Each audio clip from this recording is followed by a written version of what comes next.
parachute moving upward with an acceleration of 4 meter per second square, and after किती second 5 second a stone is dropped out of the parachute. Stone is dropped out of the parachute. Then calculate the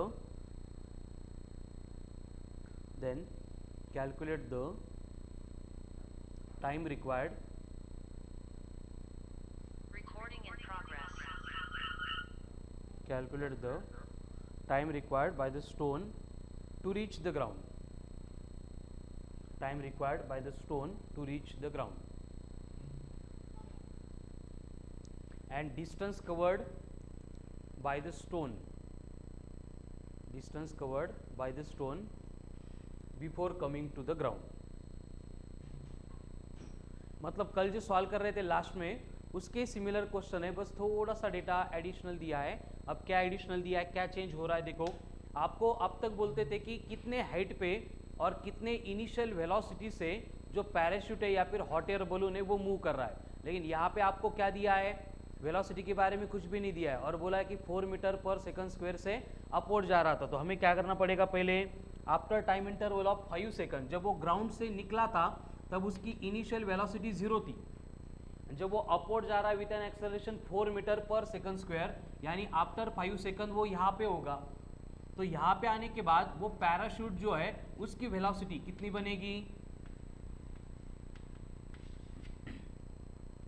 20 metre per second. कैसे, v equal to u plus a t करके. u 0 है, a 4 है, t 5 है. तो यहाँ पे अगर v equal to u plus a t करेंगे तो v कितनी आ रही है, 20 मीटर पर सेकंड. क्लियर है. अब यहाँ पे अगर ये स्टोन पैराशूट के बाहर निकाला जाएगा, ड्रॉप किया जाएगा, तो ये स्टोन की भी इनिशियल वेलोसिटी कितनी बनेगी, 20 मीटर पर सेकंड. उसके बाद में ये क्या करेगा, अपवर्ड जाएगा 20 मीटर पर सेकंड स्क्वायर से, पर मीटर पर सेकंड से, और उसकी फाइनल वेलोसिटी 0 बनेगी. तो जब फाइनल वेलोसिटी उसकी 0 बन रही है तो उसको 0 बनाने के लिए टाइम कितना लगेगा, वो लगेगा u/g. आता कुठून आले फॉर्म्युले माहिती आहे दादा. u कितनी है, 20/10, मतलब कितना टाइम लग रहा है, यानी 2 सेकंड तक वो अपवर्ड जा रहा है. उसके बाद में जब वो यहाँ से यहाँ तक गिरेगा तब इसकी इनिशियल वेलोसिटी 0 रहेगी. अब यहाँ पे देखो ये डिस्टेंस कितना ट्रैवल किया है ये दिया नहीं है, कैलकुलेट कर सकते हैं क्या, कैसे,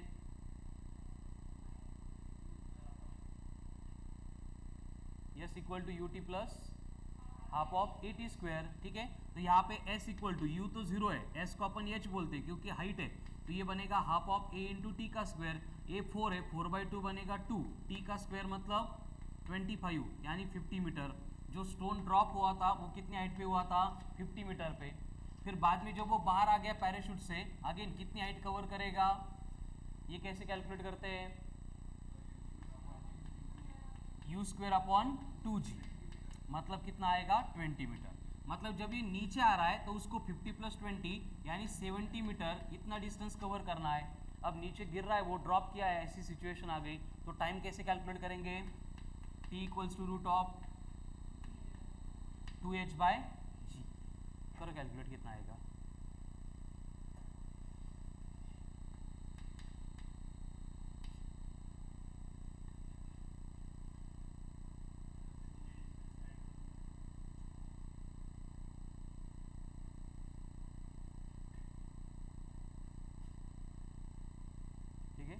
अजून एक इन्स्ट्रक्शन आहे. बाकी ठिकाणी मला वाटतं हॉलिडे मंडेपासून आहे, आपल्याकडे मंडेपासून हॉलिडे नाही आहे, त्यामुळे गावाकडे पळणाऱ्यांनी पळू नका, कळालं ना.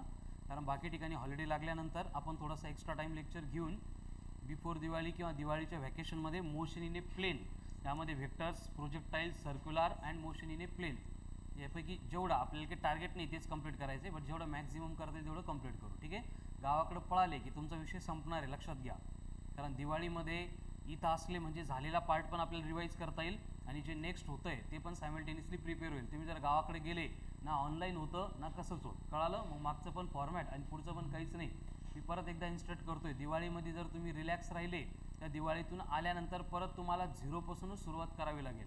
क्लास जॉईन केल्यानंतर पहिले 8 दिवस कसे होते, लय बेकार होते, ठीक आहे ना. तर दिवाळीमध्ये जर तुम्ही टाइमपास केला तर परत तेच होणार आहे. मी सांगितलं की ही आणि नेक्स्ट दिवाळी, 2 दिवाळ्या आपल्यासाठी घरच्यांसाठी आहे, पण आपल्याला एन्जॉय करायच्या नाही.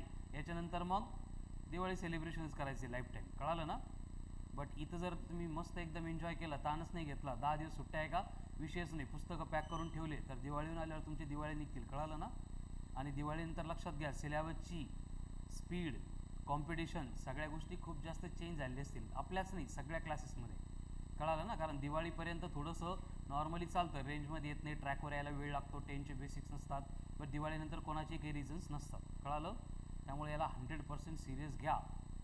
दिवाळीमध्ये हार्ड 2 किंवा 4 तास एका दिवसाचे तेवढे जरी एन्जॉय केले, मोर दॅन सफिशियंट आहे. बाकी कंप्लीट जो टाईम आहे तुम्हाला युटिलाइज करायचा आहे स्टडीसाठी, सेल्फ स्टडीसाठी. आणि हे स्पेशली जे रूमवर राहतात, हॉस्टेलवर राहतात त्यांच्यासाठी, कळालं ना. मी सांगितल्याप्रमाणे आता डोक्यात तेच चक्कर चालू असेल तुमचा नाही, बट आजूबाजूला इन्व्हायरमेंट बघा, तेच प्लॅन चालू असतात, जायचं आहे ना, बॅग भरा, इकडे हे करा, तिकडे ते करा, 1 तारखेला सुट्टी लागणार आहे, उद्याच सगळे गायब होतील, कळालं ना. आणि जर 8ला किंवा 10ला परत क्लासेस सुरू होणार असले तर कंपल्सरी 2 किंवा 3 दिवस लेट येतील.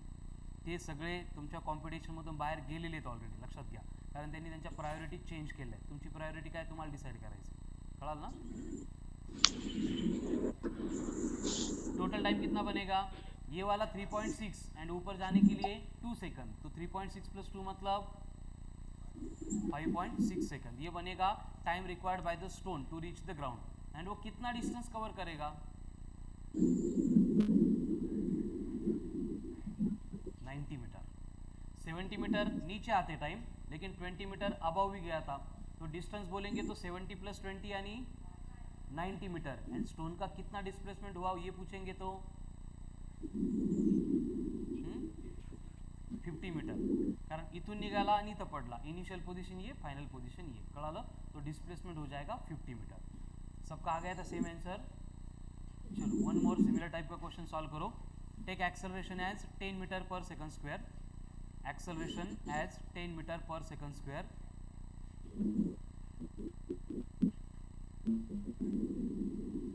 येईल ना. Time 8 second. 8 सेम, पूरा डेटा सेम. टाइम कैलकुलेट करो, डिस्टेंस कितना कवर होगा कैलकुलेट करो, डिस्प्लेसमेंट कैलकुलेट करो.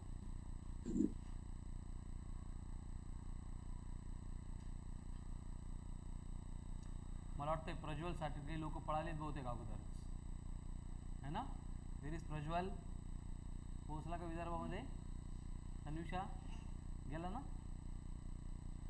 आणि यांच्या प्रायोरिटी ठरलेल्या आहेत, दिवाळी आले की उडून जायचं. आणि मी अगोदर पण तुम्हाला बऱ्याच वेळा सांगितलेलं आहे की नॉर्मल रोड आहे, भारी रोड आहे, सगळ्यांकडे गाड्या भारी आहेत. आपल्याला जर ओव्हरटेक करायचं आहे बाकीच्यांना तर नॉर्मल रोडवर ओव्हरटेक करणं पॉसिबल नसतं, सगळ्यांच्याच गाड्या पळत असतात. बट जिथं स्पीड ब्रेकर येतो, खड्डा येतो, तिथं सगळ्यांच्या गाड्यांची स्पीड काय होते, स्लो होते. आणि तीच एक अपॉर्च्युनिटी असते. आपण जर थोडेसे शॉक ॲब्झॉर्व करायचा माइंडसेट ठेवला तर आपण एकदा जर त्यांना ओव्हरटेक केलं परत ते आपल्याला ओव्हरटेक करू शकत नाही. दिवाळी म्हणजे खूप मोठा स्पीड ब्रेकर आहे. एक्सपिरियन्स घ्या तुम्ही, है ना. एवढं सांगतोय तरी पण 90% जनता आहे, दिवाळीतून आल्यानंतर परत जग सुनं सुनं होणार त्यांना, कळालं. चलो क्या आंसर, सोडवा, प्रत्येकाला आलं पाहिजे. सिंपल सिमिलर सॉल्यूशन है. अब बस एक्सेलरेशन चेंज हुआ है और टाइम चेंज करके दिया है, तो हमें देखना पड़ेगा कि आफ्टर 8 सेकंड ये पैराशूट जो है वो कितनी वेलोसिटी से ट्रैवल करता है. तो फिर से v = 80 अगर करेंगे, 8 × 10 मतलब 80 मीटर पर सेकंड. इतनी स्पीड बन गई गिवन हाइट पे और गिवन टाइम इंटरवल पे. इतने टाइम में कितना हाइट कवर करेगा, s = फिर से हाफ ऑफ 80 का स्क्वायर. t का स्क्वायर मतलब 100 × 4, 400 का. टाइम कितना है, 8 मीटर है कि 10 है, टाइम 8 है. 64 × 5 करो, फिर कितना होगा 320 मीटर.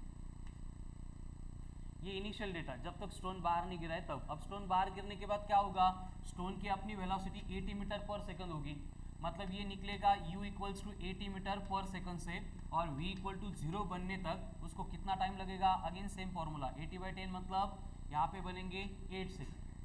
कितनी हाइट पे जाएगा, u² / 2g है, u कितनी है 80 का स्क्वायर 6400 अपॉन 20 मतलब 640/2 मतलब 320 मीटर. 320 का तो ये भी 320, ये भी 320, टाइम कितना है 8 सेकंड। अब जाके वो नीचे गिरेगा, नीचे गिरते टाइम उसकी यू कितनी है 0, भी मालूम नहीं, कैलकुलेट भी नहीं करना है। अब वो कितनी हाइट से नीचे गिर रहा है 640। तो अगर ये 640 मीटर से नीचे गिर रहा है तो उसको टाइम कितना लगेगा, फिर से t equals to root of 64 का डबल 128 का रूट मतलब 11.2 सेकंड देगा।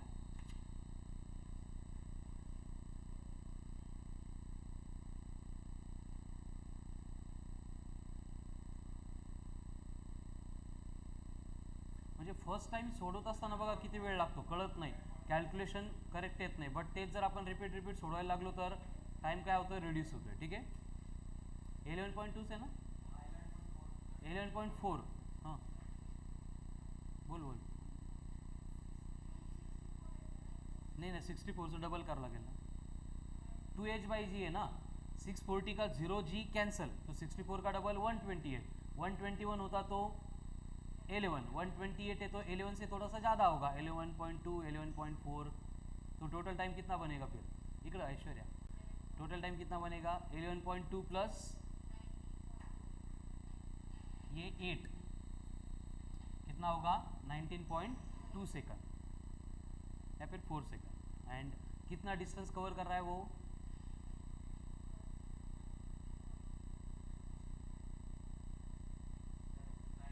960 मीटर और डिस्प्लेसमेंट कितना हो रहा है 320 मीटर। ठीक है कितनी वेलोसिटी से स्ट्राइक करेगा ग्राउंड को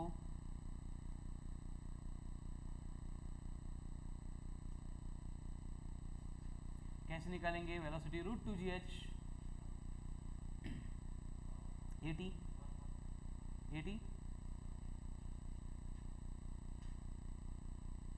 नहीं 80 नहीं 12800 ना मतलब कितना 112 या फिर 114 मीटर पर सेकंड। देवेश आले का आन्सर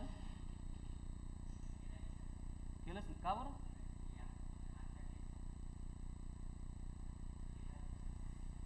म्हणजे परत डिसएडवांटेज घ्यायला लागली तुम्ही परत। चला तो अपवर्ड डाउनवर्ड साइमल्टेनियसली मोशन देंगे तो हर बार प्रोसेस सिमिलर रहेगी। कळालं मॉड्यूलमध्ये खूप भारी क्वेश्चन्स दिले सिमिलर टाईपचे, जर ते विदिन टाइम सॉल्व केले तर आयडिया येईल, सॉल्व होतील, नाही सॉल्व झाले तर आताच डाऊट विचारा। कळालं नाही तर NLM सुरू झाल्यानंतर मग याच्यावर टेस्ट कळालं की मग डाऊट घेऊन येणार, तेव्हा मी डाऊट्स क्लिअर करत नाही। कळालं ना मी आता किती तुम्हाला डाऊट व्यवस्थित सांगत असलो तरी पण नंतर या गोष्टी खूप चेंज होतात। कळालं NLM सुरू झाला आणि मग मोशन अंडर ग्रॅव्हिटीचे डाऊट तुम्ही विचारायला आले त्यानंतर मी डाऊट्स क्लिअर करणार नाही, आताचे डाऊट्स आताच क्लिअर करून घ्या। राहील लक्षामध्ये। आता परत आज किती डेट आहे 29, 31ला संडे ना ग्रँड टेस्ट आहे सगळ्या मॉर्निंगच्या बॅचमध्ये आतापर्यंत जेवढं झालेला कंप्लीट सिलेबस तो रोजच असतो, नवीन काय त्या इव्हिनिंगचं पण रोटेशनल पर्यंतचे सगळे टॉपिक्स। टायमिंग संडेचा जो असतो रेग्युलर तो नाही काय नाही, मग एक काम करा रेग्युलर लेक्चर टाइमला द्या टेस्ट 4 to 5 इव्हिनिंग किंवा मॉर्निंग 7 to 8। नाही संडेच्या टेस्ट ऑफलाईन होती ऑन पेपर, कळालं ना। ह्या ऑफलाईनच्या परत मोबाईलमध्ये का घेतोय आपण, कारण 40% 50% लोक सिरियसली टेस्टच देत नाही आहे, कळालं ना। मग ते रोज एवढा पेपरचा वेस्टेज जाणं म्हणजे ते खूप चुकीची गोष्ट आहे, त्यामुळे मग परत आपण ऑनलाईन मोडवर शिफ्ट झालो। अदरवाईज ऑनलाईन टेस्ट हा पॅटर्न मला पटत नाही, कारण खूप लोक टॉपर होऊन जातात ऑनलाईन टेस्ट घेतल्यानंतर, कळालं। लेवल कुठं कळते मग ऑफलाईन टेस्ट झाल्यानंतर, बट तुम्ही सिरियस घेत नाही आहे त्यामुळे आपण परत ऑनलाईनवर आलो आहे। बट संडेच्या ज्या टेस्ट असतील त्या ऑफलाईन होतील as per paper pen. संडेचं schedule कळालं। मग मंडेला फर्स्ट आहे ना 1 2 3 4 5 6 7 1st to 7th of November 7 applications आहेत कन्सेप्ट ॲप्लिकेशन 1Dचे, जे काही राहिलं असेल ते 100% त्याला कंप्लीट करायचं। परत मी तुम्हाला ग्रुपवर टाकतो शेड्यूल, त्या पद्धतीने कंप्लीट करायचं, कळालं ना। म्हणजे मोशन अलॉंग स्ट्रेट लाईनचं 100% वर्क संपलं पाहिजे 7 नोव्हेंबरच्या अगोदर। जे काही राहिलं असेल झालं असेल तर चांगली गोष्ट आहे, DPP मिळाल्या त्या सोडवा किंवा अजून माझ्याकडे MCQs आहेत ते कलेक्ट करून घेऊन जा, किंवा जे मॉड्यूल राहिलं असेल परफेक्ट मॉड्यूल जर कंप्लीट केलं तर बाकी काही करायची गरजच राहत नाही। ठीक आहे चला। हो रोटेशनलचं ते इव्हिनिंगला सांगेल मी, आपल्याला दिवाळीतच कंप्लीट करायचं रोटेशनल पण। नेक्स्ट एक कंसेप्ट है देखो मोशन अंडर ग्रेविटी से रिलेटेड, जिसमें इस तरह के क्वेश्चन होते हैं। ये क्या है टैप नळ, और टैप में से क्या हो रहा है, रेगुलर टाइम इंटरवल पे वाटर ड्रॉपलेट नीचे गिर रहे, म्हणजे काय,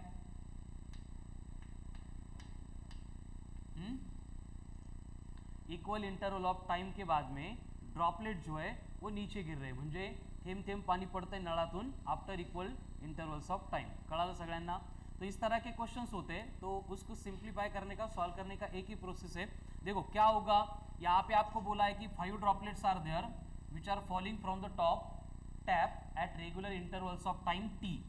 कितना है ये चेंज हो सकता है, कभी 1 सेकंड सांगतील, कभी 10 सेकंड सांगतील, ठीक है. लेकिन इक्वल इंटरवल्स ऑफ टाइम के बाद में ईच ड्रॉपलेट जो है वो टैप से नीचे गिर रहा है.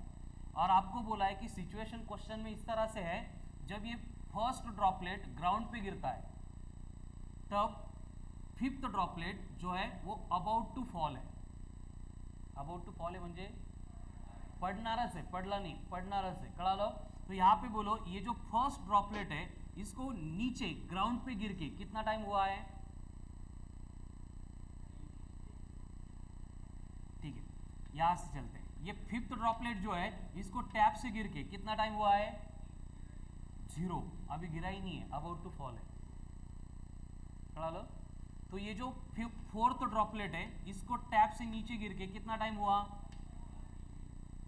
देन थर्ड ड्रॉपलेट है इसको गिर के फोर्थ के लिए, तो फर्स्ट के लिए 40.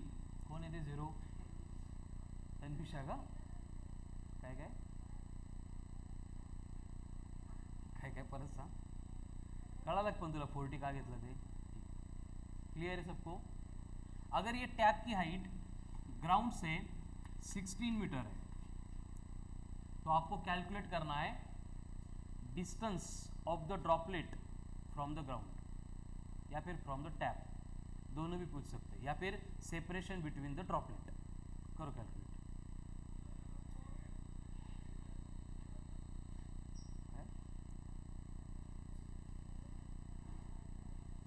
काय 4, अरे व्हेरी गुड. सेकंड ड्रॉपलेटचं 8 सेकंड,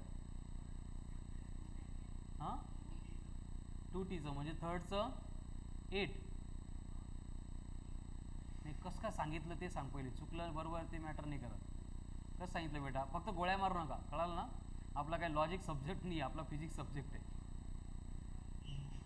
पहले इसके ऊपर थिंक करो कि प्रोसेस में होता क्या है, जो कंडीशन कंसेप्ट दी है उसमें होता क्या है, एंड उसको हमने जो मोशन अंडर ग्रेविटी पढ़ी है अब तक उसको कैसे अप्लाई करेंगे और कैसे डिस्टेंस फाइंड करेंगे. सिंपल. हमारे पास तो काइनेमेटिकल इक्वेशन छोड़ के दूसरा कुछ डेटा है नहीं. समझ में आ रहा है. तो 1 बाय 1 अगर जाएंगे, पहले फर्स्ट ड्रॉप के लिए अगर कंडीशन देखेंगे तो ये कितना हाइट कवर कर रहा है, 16, मतलब एच कितने टाइम में. अब ये ड्रॉप जब गिर रहा था तब इसकी इनिशियल वेलोसिटी थी या 0 थी, कड़ा ना, 0 है. इसका मतलब अगर मुझे ये h कैलकुलेट करनी है तो क्या करना पड़ेगा, ये सोडून काही नाहीच आहे आपल्याकडं. Kinematical equation h equal to half of g t square, u t plus half g t square होता है, बट u 0 है इसलिए h क्या बना, half of g into T का स्क्वायर. अब यहाँ पे देखो t को रिप्लेस करना पड़ेगा 4t से. अगर ये कौन सा ड्रॉप है, फर्स्ट ड्रॉप है, तो अगर ये 4t होता तो इसका t का स्क्वायर इंटू 4 का स्क्वायर 16 आता. उसके बाद में सेम कंसेप्ट में रिपीट करूंगा फॉर सेकंड ड्रॉप. बोलो क्या होगा,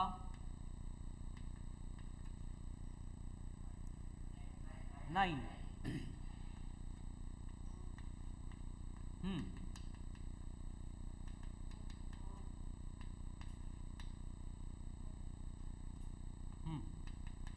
बोलो 1. एंड फिफ्थ के लिए क्लियर है यहाँ तक, सुनने कळालं. एकच फॉर्मूला यूज करते हैं अपन, h equal to half of g t square. But ये जो ग्राउंड पे आ गया उसके लिए टाइम 4t था इसलिए 4 का स्क्वायर 16 हो गया. इसके लिए टाइम 3t था तो 3 का स्क्वायर 9 हो गया. हाफ जी टी स्क्वेअर आहे ना, तर t म्हणजे किती, 4 इंटू टी. कळलं. और 4 का स्क्वायर 16, वैसे 3 का स्क्वायर, वैसे 2 का स्क्वायर, 1 का स्क्वायर, 0 का स्क्वायर. कळलं इथपर्यंत. अब देखो क्या होगा. आपको ये इनिशियल h1 प्रोवाइड किया है, कितना है h1, 16 है, तो अगर मैं ये h1 को 16 से रिप्लेस करूंगा तो ये बनेगा 16 equal to half of g t square into 16, यानी half g t square, sorry 16 16 cancel, half of g t square equals to कितना आ रहा है 1। अगर सारे इक्वेशन में इसको 1 से रिप्लेस करेंगे तो बोलो फर्स्ट ड्रॉपलेट कितनी हाइट कवर कर रहा है, second droplet, third droplet, second droplet नहीं, fourth droplet and fifth one. ये कहाँ से है हाइट, ग्राउंड से या टैप से, टैप से। कड़ा लो, तो आपको अगर पूछा जाता है कि calculate the distance covered by each droplet from the tap, ये हो गया आंसर। एंड अगर ग्राउंड से पूछते तो क्या होगा, एग्जैक्ट उल्टा हो जाएगा। फर्स्ट ड्रॉप, फिफ्थ ड्रॉप के लिए 16, इसके लिए 9, इसके लिए एंड इसके लिए 0। एंड अगर ड्रॉपलेट के बिटवीन का सेपरेशन पूछेंगे तो बरोबर सा सब्ट्रैक्शन। कड़ा लो, अभी इन दोनों के बिटवीन सेपरेशन कितना होगा, 16 माइनस 9, यानी इन दोनों के बिटवीन 9 माइनस 4, यानी इन दोनों के बिटवीन, इन दोनों के बिटवीन एंड इसके और इसके बिटवीन। क्लियर आहे, व्यवस्थित बघून घ्या, समजावून घ्या, त्यानंतर लिहून घ्या।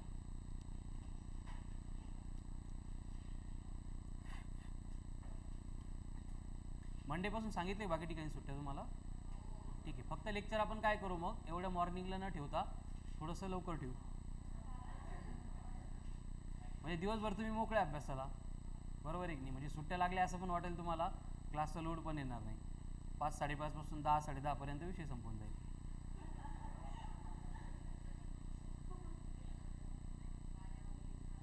काय काय ते डिसाईड करू आपण, बघू जो सुटेबल असेल सगळ्यांना तो टाईम। ते काय होतं, थोडंसं लेट ठेवला की मग तुमची दिवाळीची कामं आहे की नाही, शॉपिंग करायचं, एवढ्या टाईममध्ये काय होईल, बाकी ज्यांकडे सुट्ट्या म्हणजे ते ॲडव्हान्टेज घ्यावं लागेल ना आपल्याला। 3 दिवस मेस बंद आहे ना, हां ठीक आहे, 3 दिवस नाही दिलं तर तुम्ही ऑनलाईन करा मग।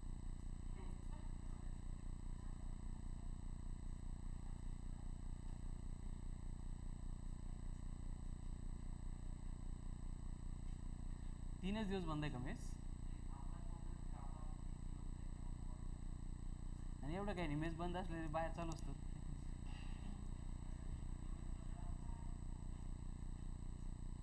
चलो हो गया,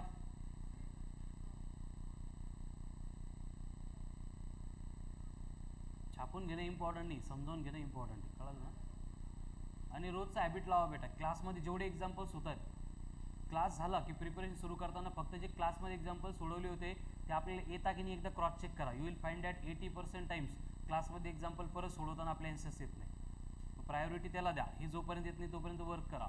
हे आलं की सेकंड पार्ट मॉड्यूलमधला होमवर्क करा, मी काल पण तुम्हाला त्याबद्दल बोललो आहे। हे बघा, रोजचं वर्क जर तुम्ही रोज कंप्लीट केले तर कंप्लीट करत गेले तर फिजिक्सचं प्रिपरेशन कंप्लीट करायला एका लेक्चरचा, जर एक लेक्चर फॉलो करत असले तर 1.5 आवर मोर दॅन सफिशियंट आहे। डेली जो अपन कंटेंट इथं स्टडी करतो, जैसे मोशन अंडर ग्रेविटी का आज 3rd या 4th लेक्चर है, एंड मॉड्यूल में देखेंगे तो मोशन अंडर ग्रेविटी के सिर्फ 32 सॉल्व क्वेश्चंस हैं एंड 35 अनसॉल्व क्वेश्चन है, concept application topic wise and mix type consider करके। मतलब 60 questions are there based on motion under gravity. हम उसको 4 डेज डिस्कस कर रहे हैं, तो ईच डे कितने हो गए 60/4 15 पर डे। फक्त 15 क्वेश्चंस तुम्हाला व्यवस्थित प्रिपेअर करायचे। पण हे जर आपण रेग्युलर नाही केलं तर काय होईल, जेव्हा आता उद्यापासून नेक्स्ट पार्ट ग्राफिकल क्वेश्चन सुरू होतील तेव्हा हे मागचे 60 प्लस तिकडचे 15 असे वाढत जातील। मग नंतर आपल्याला कळेल आपल्याला तर काहीच येत नाही ना। मॉड्यूलमधला क्वेश्चन पेपर आला की डायरेक्ट निगेटिव्ह, मोठमोठे टॉपर पण 30 45। त्यासाठी कल्याणीचा ऑप्शन बेस्ट आहे, टेस्टच द्यायची नाही, घरच्यांना ताण नाही, आम्हाला ताण नहीं, तिला ताण नहीं। चलो हो गया आंसर। सिमिलर टाइप का क्वेश्चन आपको दिया है, आपको बोला है कि टैप की जो हाइट है, टैप की जो हाइट है वो दी है 64 मीटर, 64 मीटर। और आपको बोला है कि जो ड्रॉपलेट्स फॉल हो रहे हैं at regular intervals of time उनके नंबर 8 है। और उसमें कंडीशन क्या है, जब फर्स्ट ड्रॉपलेट ग्राउंड पे गिर गया 8th droplet about to fall है। चलो काय टोटल नंबर ऑफ ड्रॉपलेट्स कितने हैं 8। उसमें कंडीशन क्या है, फर्स्ट जब ग्राउंड पे गिर गया तब 8th droplet is about to fall है, तो calculate the separation between them.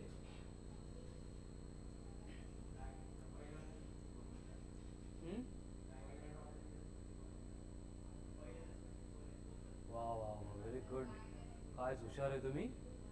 काय करायचंय, काय सांगू तुला बेटा, आता क्वेश्चन सोडवायचा आहे सिमिलर। हाँ तेव्हा बड़बड़ करत होती तू। अब टैप की हाइट 64 मीटर है और जो ड्रॉपलेट नीचे गिर रहे हैं उनके नंबर 8 है।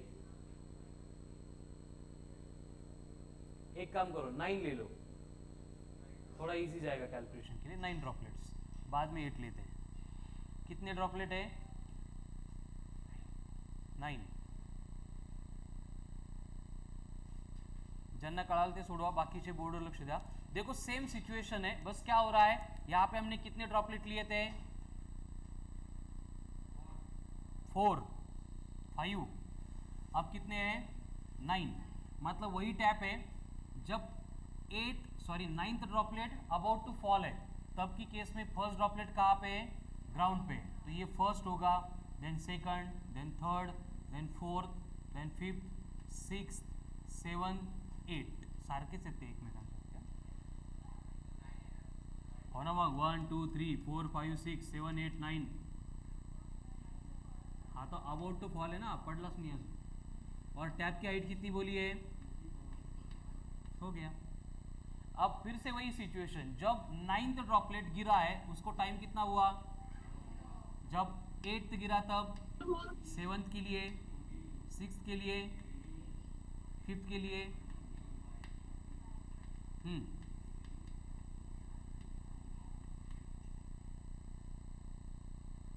करो सॉल्व।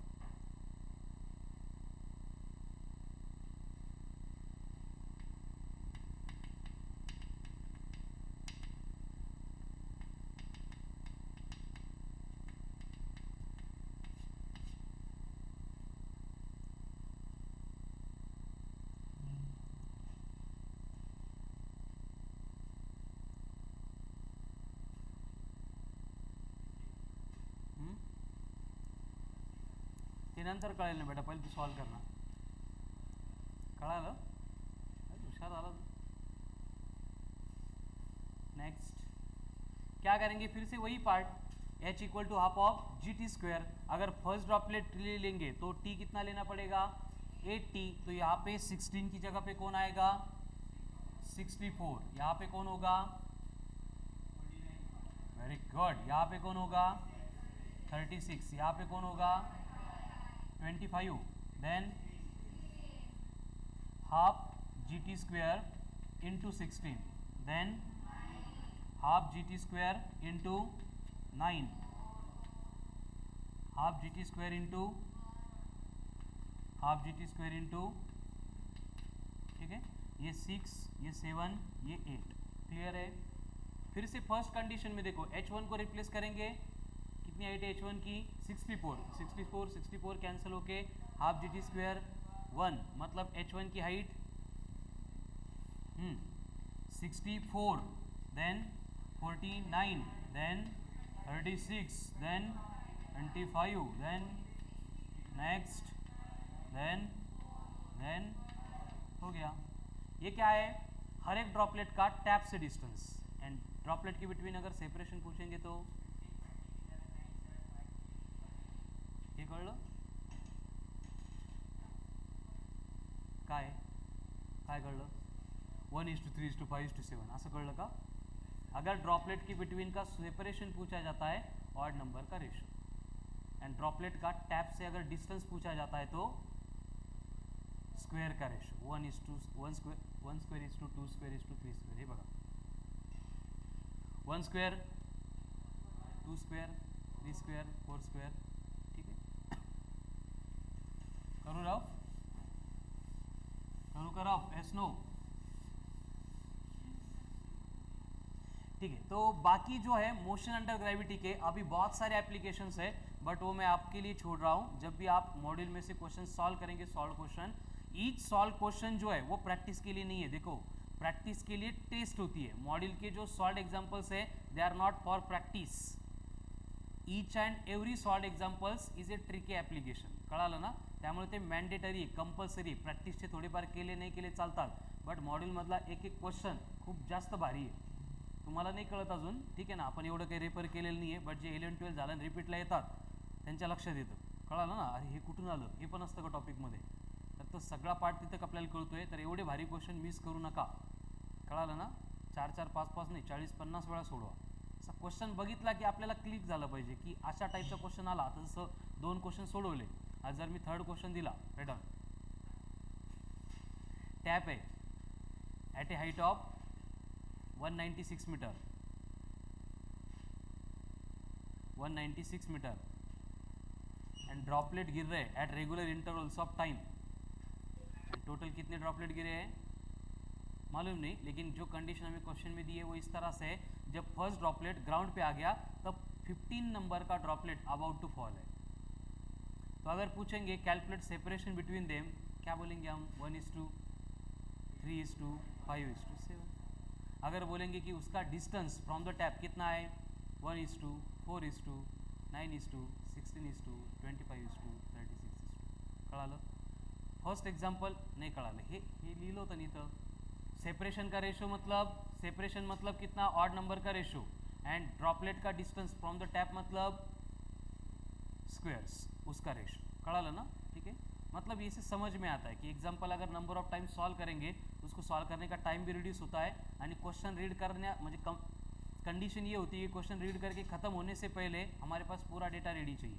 क्वेश्चन कौन से टॉपिक का है, कौन से कंसेप्ट के ऊपर है, कौन सा फॉर्मूला कौन सी प्रोसेस वहाँ पे अप्लाई करनी. बट ये कब होगा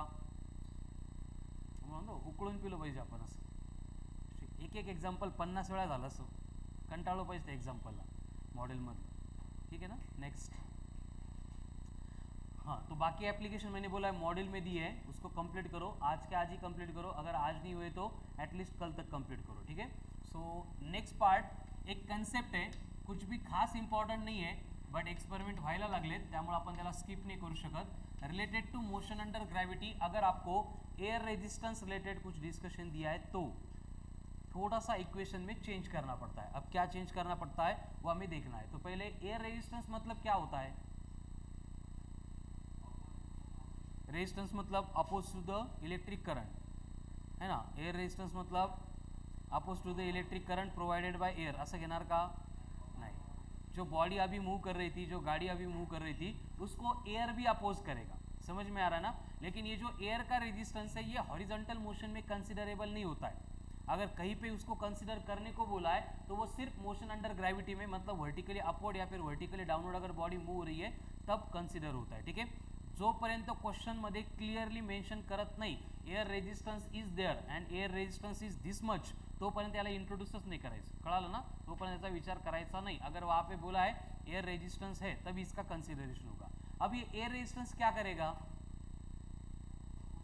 किसको अपोज करेगा वेलोसिटी को है ना. बॉडी की जो भी वेलोसिटी होगी उसको अपोज करेगा. मतलब कोई बॉडी अगर अपन अपवर्ड डायरेक्शन में थ्रो कर रहे हैं एयर क्या करेगा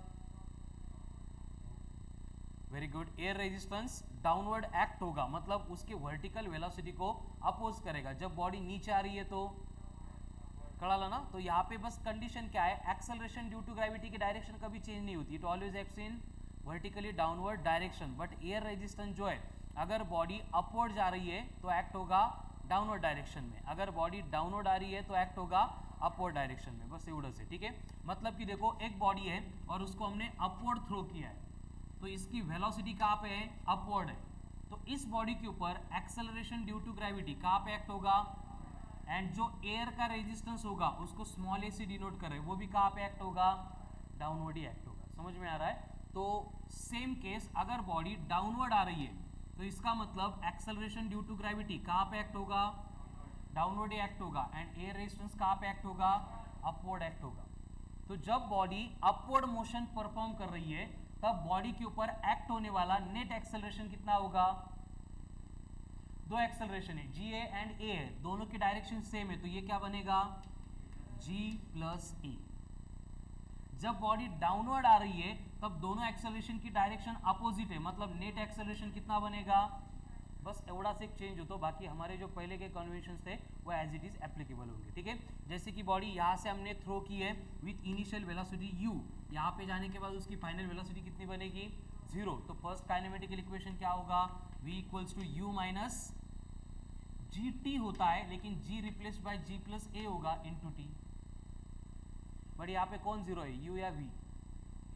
v जीरो है, तो यहाँ पे t इक्वल्स टू कितना बनेगा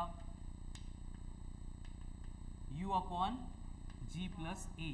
तो ये टाइम कौन सा हो गया t है, t है मतलब ऊपर जाने के लिए जो टाइम रिक्वायर्ड है वो, ठीक है। अब उसी तरह से कितने हाइट के ऊपर जाएगी बॉडी, ये अगर कैलकुलेट करना है तो v square equal to u square, बोलो आगे, प्लस माइनस बॉडी ऊपर जा रही है तो अपवर्ड है तो माइनस क्या 2 in bracket g plus A into H. हमें h चाहिए, v जीरो बन रही है तो h कितना बनेगा,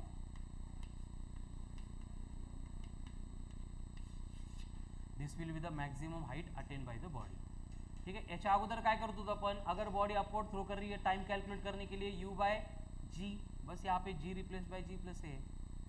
अगर बॉडी ऊपर अपवर्ड थ्रो कर रहे हैं तो हाइट कितनी अटेन करेगी कैलकुलेट करने के लिए, u स्क्वायर बाय 2g था, g replace by g plus a, बस इतना ही एडिशनल पार्ट है। ये कब एयर रेजिस्टेंस कंसिडरेबल है and body is moving in upward direction है तो। चलो write down,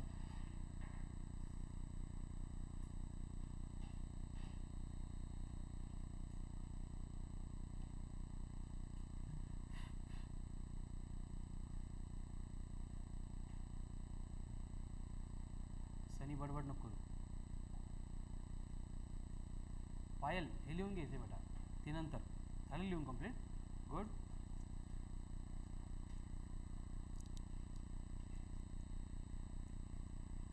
next,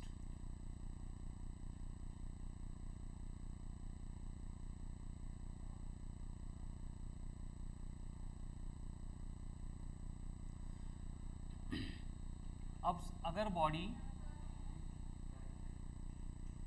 downward motion perform कर रही है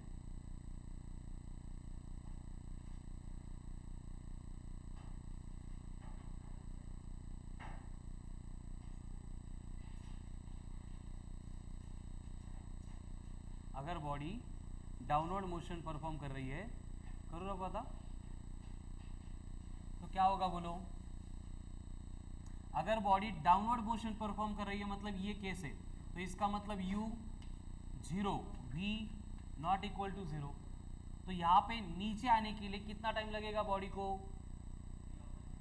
क्या काइनेमेटिकल इक्वेशन कौन सा होगा, h equals to u t plus half of g t square, but u zero u t को छोड़ देते हैं, ठीक है। क्या बचेगा हाफ ऑफ g, यहाँ पे g कितना होगा इंटू टी स्क्वायर, तो ये बनेगा t equals to root of 2h upon g minus a. अब तक क्या होता था, बॉडी को अगर ड्रॉप किया तो नीचे गिरने के लिए time root of 2h by g, लेकिन अगर एयर रेजिस्टेंस कंसिडरेबल है तो 2h upon g minus a. But h की वैल्यू अभी कैलकुलेट की थी हमने, कितनी थी, क्योंकि data in terms of h नहीं होता है, data in terms of u होता है,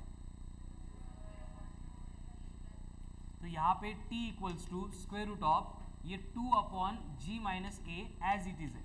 अब h को रिप्लेस करते हैं, h की वैल्यू क्या थी, u square upon 2 in bracket g plus a, यहाँ पे 2 कैंसल, ये u स्क्वायर है तो ये रूट के बाहर आएगा, अपॉन रूट ऑफ क्या बचा g minus a into g plus A,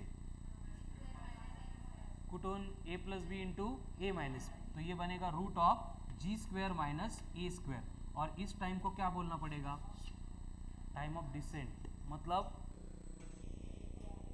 very good. तो time of ascent time of descent same होंगे या डिफरेंट होंगे, डिफरेंट होंगे, कौन ज़्यादा होगा, एयर रेजिस्टेंस नहीं होता था तो अब हम क्या कंसीडर करते थे, जितना टाइम ऊपर जाने के लिए रिक्वायर्ड है उतना टाइम नीचे आने के लिए, मतलब एयर रेजिस्टेंस कंसीडरेबल नहीं है तो time of ascent equals to होगा टाइम ऑफ डिसेंट। बट अगर एयर रेजिस्टेंस है तो टाइम ऑफ एसेंट कितना था, u upon g plus a, time of descent कितना है, u upon root of g square minus a square, तो कौन बड़ा इन दोनों में,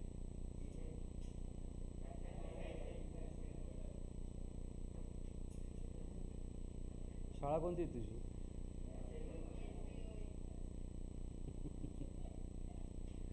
क्या होगा सनी? एसेंट बड़ा या डिसेंट बड़ा?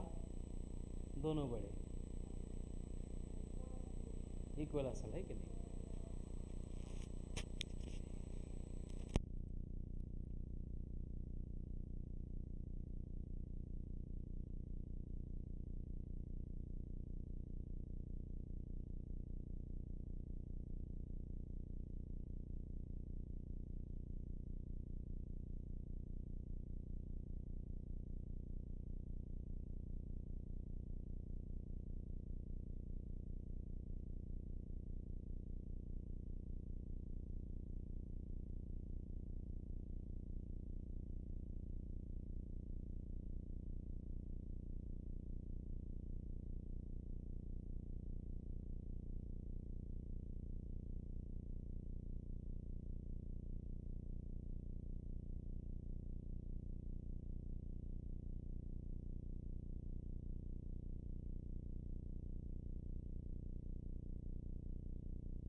हाँ तेजस, तो दोनों में से time of ascent and time of descent में से कौन सा ग्रेटर है ये कंपेयर करना है। ये टाइम ऑफ एसेंट है, ये टाइम ऑफ डिसेंट है। तो कंडीशन क्या है देखो कि टाइम ऑफ एसेंट का जो डिनोमिनेटर है वो बड़ा है।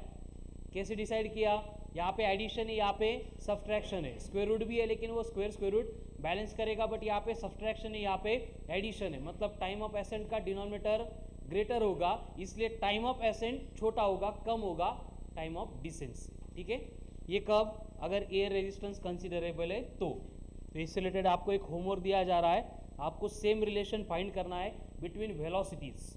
जब बॉडी को अपवर्ड थ्रो किया था विथ वेलोसिटी u एंड जब बॉडी ग्राउंड को स्ट्राइक करेगी विथ वेलोसिटी v, अगर एयर रेजिस्टेंस नहीं है तो उस केस में हम कंसिडर करते थे कि u इक्वल्स टू क्या है, v है। अगर एयर रेजिस्टेंस नहीं है तो बघा, अगर हमने बॉडी को अपवर्ड थ्रो किया है 20 मीटर पर सेकंड से, तो बॉडी ग्राउंड पे कितने वेलोसिटी से स्ट्राइक करेगी, एयर रेजिस्टेंस नहीं है तो कॅल्क्युलेट करून सांगा कसं काय 20, शुभम स्टँडअप कसं 20 आलं,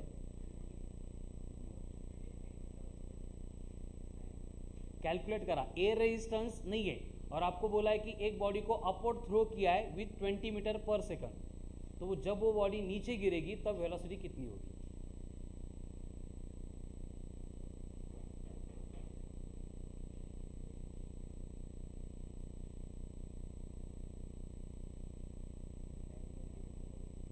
टाइम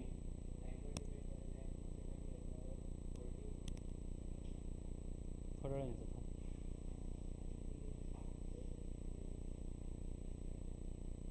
सोडवणार सुप्रिया, शांत बसती तू।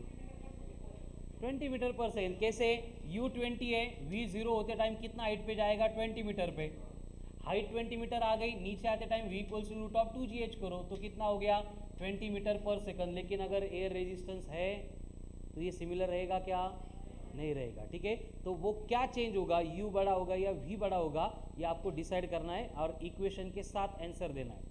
वाटतं म्हणून एक तू सांग u बड़ा, मी सांगतो v बड़ा, दोघांपैकी एक येऊन जाईल, असं करू नका। ठीक है, तो ये होमवर्क है और ये होमवर्क के ऊपर थिंक करो, इक्वेशन सॉल्व करने का ट्राय करो, नहीं आंसर मिळालं तर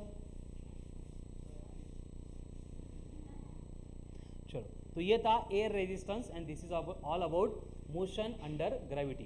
अब इसके बाद में हमें डिस्कशन करना है, शुरू करना है अबाउट ग्राफ्स एंड उसके बाद में रिलेटिव वेलोसिटी। तो जो मोशन अलोंग स्ट्रेट लाइन है उसके दो ही पॉइंट बचे हैं, concept application number 6 and concept application number 8।